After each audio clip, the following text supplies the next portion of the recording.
Can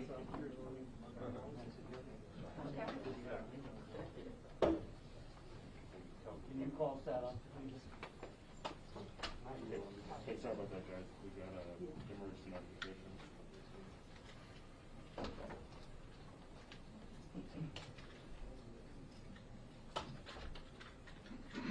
Hi there, this is Andrew Kenosha, NBC, Box 5107.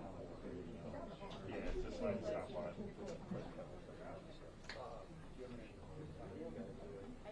I have. Yep.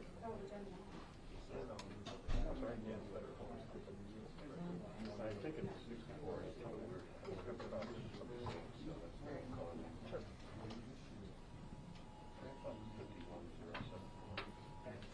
Yeah. Yes.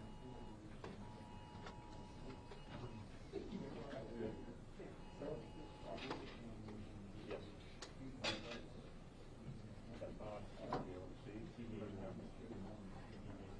it was.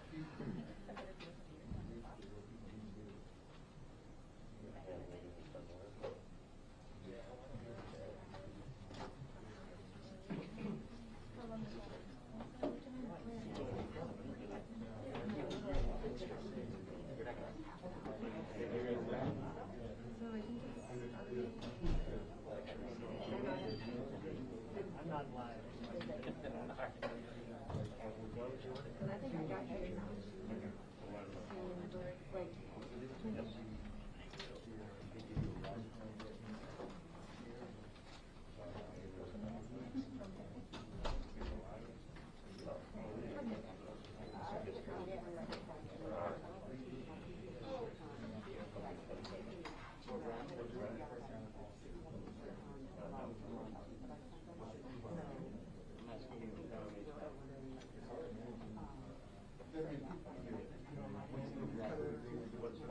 I normally have you in there, man. Yeah, you can get your.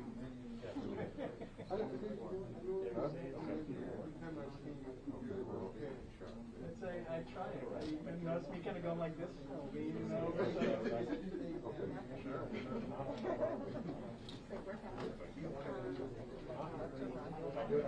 Oh, yeah, yeah.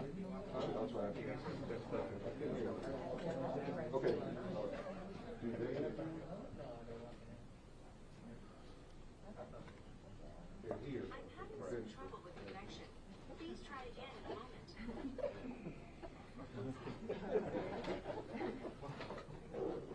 Yes, I will.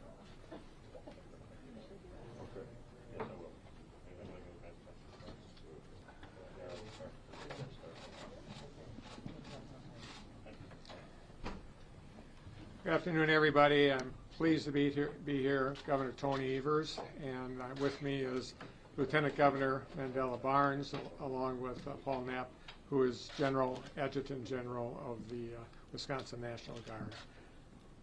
It is a serious time here in Kenosha. Obviously, the city has gone through a lot of trauma over the last several days, and I had a chance to witness some of the damage that has been done.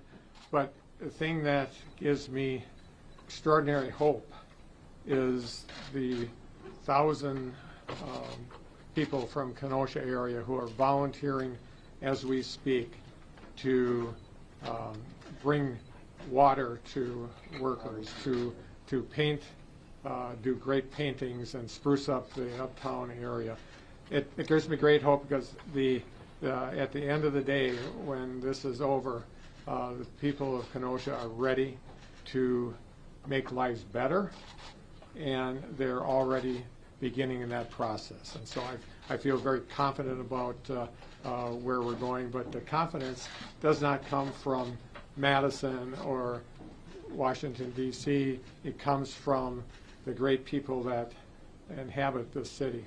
They have a lot of pride in what they've been able to do in the city. They obviously understand that there's a need to make sure that we're in a better place racially, and but they're ready to roll up their sleeves, and they're doing it as we speak. And so I couldn't be more proud of that effort on their part. And so with that, I will turn it over to Lieutenant Governor Barnes, and after that, General Knapp, and then we'll take some questions. Lieutenant Governor? All right, so, excuse me. Loosen this up. Thanks so much, Governor Evers. I am Lieutenant Governor Mandela Barnes, and just want to start by thanking you all for being here, for engaging in this conversation, this still ongoing and much needed dialogue that's happening in not just Kenosha, but communities all across the country. But the facts are that Jacob Blake is still alive, fortunately, after being shot 7 times in the back. And although there is a long road to recovery, we need to acknowledge that this is nothing short of a miracle. And today, Governor Evers and I had a moment to speak with Jacob Blake's family. We met with some leaders here in Kenosha. I had a couple phone calls yesterday with an organizer friend of mine here. We met with some local elected officials, and we also visited a couple businesses. And it was important to do that because in the wake of it all, you see community actually being built. And it is out of some of the most devastating set of circumstances that we often see community being built more holistically, in a more inclusive way, in ways that have traditionally have not happened before. And we see when we have community building that isn't inclusive, you end up with the fissures that you have that create these sort of situations that we're dealing with now. But as the governor said, DCI's investigation is ongoing, but we don't need an investigation to know that Blake's shooting falls in a long and painful pattern of violence. And this is a pattern of violence that happens against Black lives too often across this country. And as you all know, we saw even more gun violence unfold on Tuesday night when 2 protesters were tragically killed and 1 other injured by gunshots. Someone that wasn't looking to keep peace, an outside agitator, someone who came in from Illinois with a long rifle, was able to just walk the streets freely like that's something normal that we should just come to expect.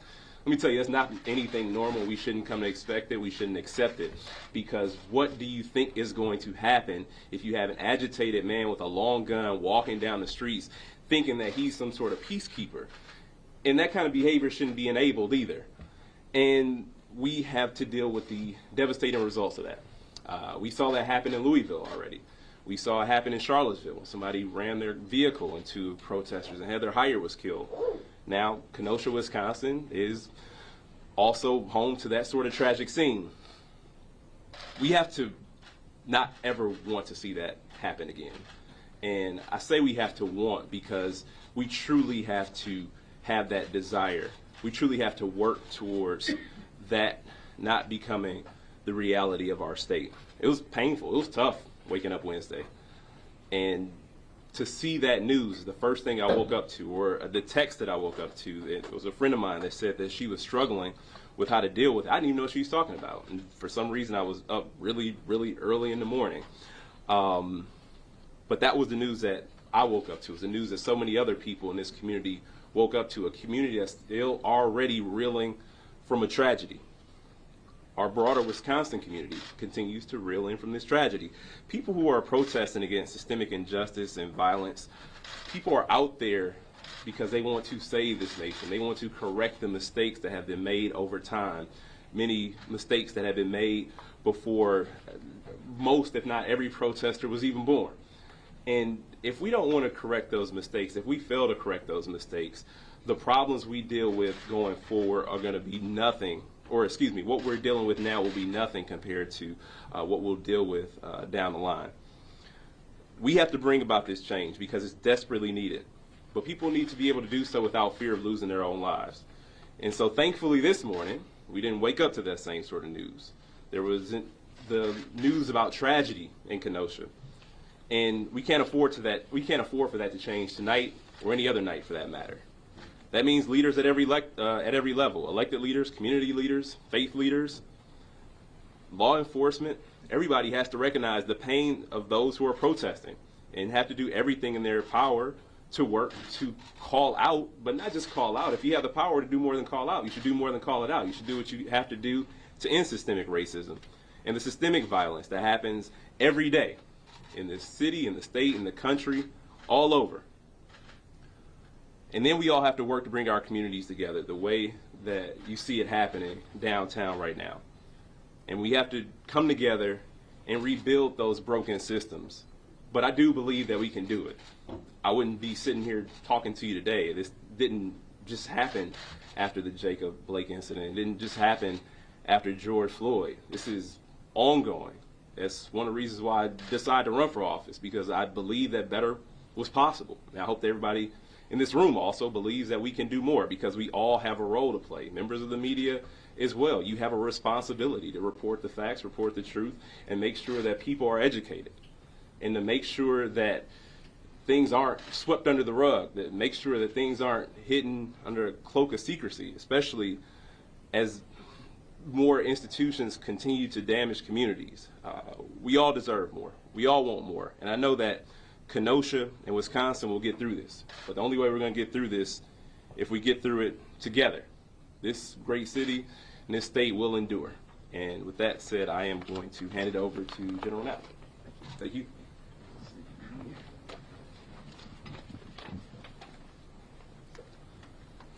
Good evening. I'm Major General Knapp. I'm the Adjutant General for the National Guard for the state of Wisconsin. Here to give you an update on our mission, the mission of the National Guard, as we continue to serve in a supporting role to local law enforcement here in Kenosha. Bottom line is similar to what I mentioned earlier today when I talked to many of you, and that is we're here to preserve public safety and the ability of individuals to exercise their First Amendment rights to lawfully and peacefully demonstrate. That's really the bottom line for the National Guard. I think we can do better, and I think that we're here to ensure that there's an environment where we can do better. By the direction of Governor Evers, we're also bringing in additional Guard members, service members from other states. As I mentioned earlier, states of Alabama, Michigan, and Arizona have offered to send their service members, their Guard members here to Wisconsin to assist in keeping the peace and keeping public safety. I want to personally thank those states for sending their service members here to Kenosha, Wisconsin.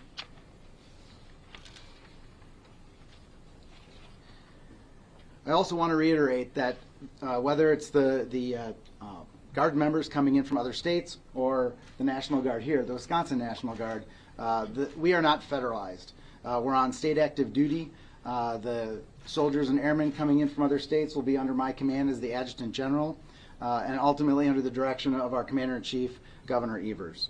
We're working together to continue this important mission in Wisconsin to help the local authorities keep people safe. I want to thank all the supporting states, the law enforcement, local leaders, and most importantly, the community for your understanding and coming together to make this a great place and make Kenosha a place that people want to come for all the wonderful things that it has to offer. And I ask you in the press to help us do that. Thank you.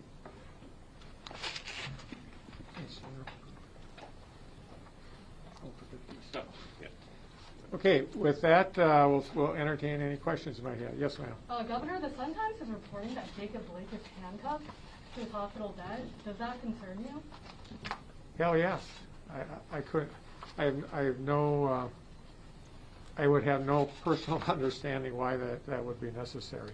Certainly, he's paid a horrific price already, being shot 7 or 8 times in the back. So I can't imagine why that's happening, and I would hope that we would be able to find a better way to have him get better and recover than that. That seems counterintuitive. It seems to be bad medicine, and I would say bad restraining. Governor, there's a video that's circulating. It's gone viral right now of what appears to be law enforcement officials on Tuesday night thanking the teenager who ended up being the shooter that night, who killed 2 people, thanking him, handing him a bottle of water. I guess my question to you is, A, what's your reaction to that, and B, what authority do you have to look into that? Well, I saw the same thing, and I was concerned. The overriding answer there is I would like to disinvite all those people that are running around with long guns for no apparent reason to stay home. I mean, I grew up in the Vietnam War era, folks, and there was nothing more important than freedom of speech, and I live that every day as governor. It is so important to have freedom of speech, and when you have outside people primarily, I'm pretty sure of that, running around with long guns. Some of them want to be policemen, some of them anti-police. It is a recipe for disaster, and it's a recipe for us to marginalize that freedom of speech that we all value so much. So as far as what I can do about that, I don't know if that was a sheriff's employee or a city employee. I don't know that, but I would hope that that person would be provide some corrective action and suggestions to him. If I could just chime in for 1 second too, that's kind of what I was getting at when I said that that's not normal behavior. I mean, these people aren't out here as auxiliary officers. The police have all the support they need from the National Guard. So if in fact that is the case, that this sort of person is being celebrated as a vigilante, as a militiaman, then that's ridiculous. And that speaks to a much larger problem, and it is completely discouraged. And it's more than discouraged. I am willing to, that should never happen. I can come to them. I apologize. I'm just saying that is something that is completely horrifying. If this in fact is, if these armed men who have no connection to even this state, they're guys from our town. So think about how ridiculous that is. Who is he accountable to? Nobody. And for him to even be able to shoot somebody and still walk away from the scene. I mean, they talked about finding a knife inside of the car, not even on Jacob Blake's person, but this guy's carrying around a long gun, killed somebody, just walking freely, was able to get back home to Illinois. Then, we got a much bigger problem on our hands. That's the case. Yes. This is for you and for Lieutenant Governor Barnes. It is encouraging to hear that you're upset by what's happening here in Kenosha, I'm sure. But a lot of our viewers are demanding change. I've heard you say that you want change. That change needs to come from the top down. What specifically are you going to do to make sure this doesn't happen again? Well, absolutely. This is critically important, and the previous protests across the state of Wisconsin are absolutely evidence that we've got 400 years of systemic racism in this country, and if we don't do something about it, we'll be repeating Kenosha in cities all across our country and our state. So we need a start, and that's why I asked the legislature to come in session next week to talk about some policing reform bills that frankly have bipartisan support already. And that would at least show the people of the state that we have some interest in this topic. And so I'm hopeful that the Republicans can find the wherewithal to come to Madison for a day. They haven't been there for a long time. And we'll accommodate them the best way we can. But it's a start. We have to show the people of the state of Wisconsin that the political leadership in the state care about this issue. And this is a simple way to do it. So I'm counting on the Republicans to show up on next Monday, take up those bills, debate them, make them better, whatever. But they have to show an interest other than standing back and saying nothing. Leadership does start at the top, and the governor introduced this package of bills 2 months ago. Legislature hasn't met in 4 months. So I hope that you're asking the same question to the leaders in the legislature, because we have acted. Governor and Lieutenant Governor, I have a couple of questions for you. One, do you have any indication as to who the people are with long guns? Are they members of militia? The sheriff called them vigilantes. Have you been given any details? And the second question is, do you know whether or not the 17-year-old is charged in 2 murders because 2 people were killed, or if he's only charged in 1? Well, certainly being state officials and not involved with charging issues, all I know is that the people that that are the anguish and the pain in the city. You can feel it. You can feel it even as people were cleaning up today and doing the paintings and those thousands of volunteers. But at the end of the day, we have to do better, and there's pain and anguish because of an incident that should not have happened in this state or in Kenosha. So we have to make sure that we do better. Now, to answer specific questions about charging, that's something for the authorities to take on. Lieutenant Governor, can you answer the question also about militias? Like, if you all have been told whether or not these are members of militias? I have no idea. I only know have seen from the video a person who, I mean, you can make the conclusion that he is some sort of vigilante, a person who thought that he was cleaning up the mess, quote unquote. So that's the only thing I can say to that. I don't know for sure, but it's something that we shouldn't expect. There's nothing that we should accept as normal, and it's ridiculous because you see the outcome of that sort of behavior. Governor Evers, have you had the chance to speak with the president about the use of the National Guard and just quelling the tension at all? Yeah, I had a chance 2 days ago to speak to the president and Mark Meadows both, and what they had called and reached out to me, and what I did was explain what we had done. We had already brought in the National Guard, and we were already expanding the footprint of the National Guard, and our Adjutant General was already being helpful and looking out to other states to get some help, so that we have the appropriate level of support for the people of Kenosha. And I will say flat out, we have met every benchmark that the people in Kenosha have asked us to do. They asked for X, we have provided X. Y, Z, we have provided every single thing. So the conversation I had with Mark Meadows subsequent to the president's comments was, he said that first of all, I said, they asked if we wanted Homeland Security here, and I said no. And then they talked about National Guard assets. And I said, well, I'll tell you what, our general, Adjutant General, was already talking to other states. Instead of being at cross purposes here, why don't you just provide the information to him so that he can figure it out? And the answer was yes. It does seem to be that we don't want to be cross purposes or duplicating or having separate conversations.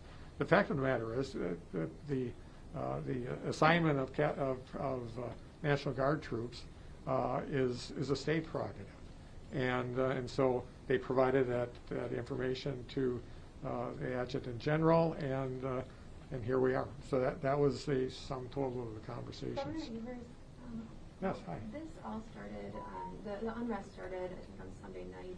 Why has it taken you 4 days to get to Kenosha? Oh my God, I'll tell you, I spend every waking moment communicating with staff members that are on the ground here, and also people from the governor's office. We're in constant communication with the people here in Kenosha. So I'm happy to be here today to see and talk with people on the street and understand their feelings. But as far as ongoing communication, it's been nonstop, 24 hours a day. Just to follow up, I guess why haven't you been here? I mean, I think you were at Molson Coors, I believe, the night that shooting happened. I'm sorry. I believe you were at Molson Coors the same night that had happened. Why has it taken 4 days to get here, even if you are in communication? Well, I came as soon as I can, okay? And I believe that my personal appearance here isn't necessarily going to solve all the problems for the people of Kenosha, and I feel very strongly, and I support the general and his work, and we are in constant communication with the political leaders and the decision makers, and so that is the reason why. Travel is also a little bit different than pandemic as well. Yeah. So. Governor, how many troops from out of state? Why out of state? Do you not have enough in Wisconsin? Did some need to rest here? Sure. Yeah, and the numbers are are not necessarily known at this point in time, but the general can answer that question. Great.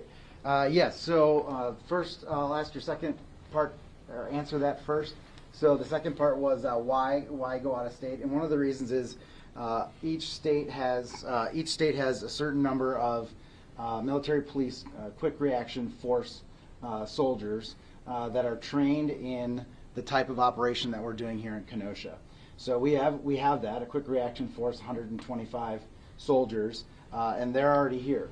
And we decided that instead of mobilizing more soldiers from Wisconsin that don't necessarily have that specialized training, that we would reach out and see if there were other states that had soldiers available with that type of specialized training that they would be willing to offer their assistance. And what is that training?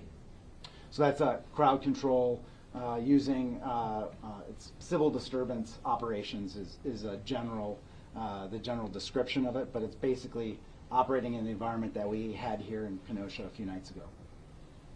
Governor Evers, you and Lieutenant Governor Barnes have been criticized by the Police and Sheriff's Association for your comments about Sunday night shooting, leading to the risk of other people's lives. What's your response to that criticism? Well, I had a chance to talk to several of those members of that group of those two associations yesterday or the day before. They told me what they thought, so I wasn't surprised by their response. But I see nothing wrong with stating facts, and the facts were pretty clear in this situation. We had an African American man who was shot 7 or 8 times in the back as he was attempting to get into his car, and that's what I said. I also said that there was an ongoing investigation by the Department of Justice and the Attorney General that have other facts, I'm sure, to come out. And so I understand what they're talking about. We want to respect law enforcement, and we want them to do a good job. But I don't think reciting the facts as we know it is a wrong approach. And the same facts, frankly, we've seen all across the country. And so we agree to disagree on this issue. We agree on other issues, but I don't think making a fact-based statement is improper. Governor, people are saying that it's unfair that Kyle Rittenhouse was able to walk around armed and then escape custody for a night while Jacob Blake was shot by police. Do you think there was a double standard there? With the long guns as compared? Just with how police treated both of them. Well, certainly we have a strong belief in this state and across the nation that we can walk around with guns if we want to. And I personally wouldn't do that, and I personally don't feel really comfortable with hundreds of people walking around with long guns. But it is part of our Constitution. We just have to make sure that they are in a position not to cause harm like they did. And frankly, when that Second Amendment butts up against the First Amendment, my recommendation is quite simple: stay home. Stay home. Let the people of Kenosha and the state have this right to protest peacefully without interference. I have my hometown is a small town in Plymouth. They've had two protests supporting Black Lives Matter, and they didn't have to deal with long guns, people with long guns harassing them. So I just think it's an unfair advantage. Why should the people of Plymouth be able to exercise their First Amendment rights easier than the people in Kenosha? Governor, But both are, I get it, both are constitutional issues, and we will always follow the word, the Constitution. Members of the Bucks? Thank you. That's all. Yeah, the sports teams. I'm sorry. Have you talked to members of the Bucks and the Brewers, and what have they asked of you if you had had contact with them? Yeah, I talked to Alex Lasser yesterday and thanked him, and he called me back. We had a conversation. The Bucks are willing to do anything they can to provide support for the peaceful protesters in the Kenosha area. And I thank them for that. And of course, they are very interested in our ability to get leadership at the state level around this issue of police reform. And as they mentioned, the players mentioned in their press conference yesterday, that they have expectations for our legislators to come into session next Monday, and I do too. Last question, and then we're gonna. Okay. Yes. Do you Hi. think if there had been more National Guard troops here on Tuesday, do you think the situation would have unfolded in the way that it did, and you know, with 2 people killed and another wounded? It's always, yeah. I'll have to reiterate this. The people on the ground here in Kenosha asked us for X. We provided X. Then the next day they asked for Y, and we provided Y. We have fulfilled every request that the leadership in Kenosha have asked for. So I feel confident that we met our obligations. Do I wish that it hadn't turned out the way it did? Of course. Who wants to see this type of drama and destruction that has happened in Kenosha? It's not acceptable. That's why we need to make sure that we protect the First Amendment rights of the peaceful protesters in Kenosha. Thanks, everybody. Thank you. That's not ours. No.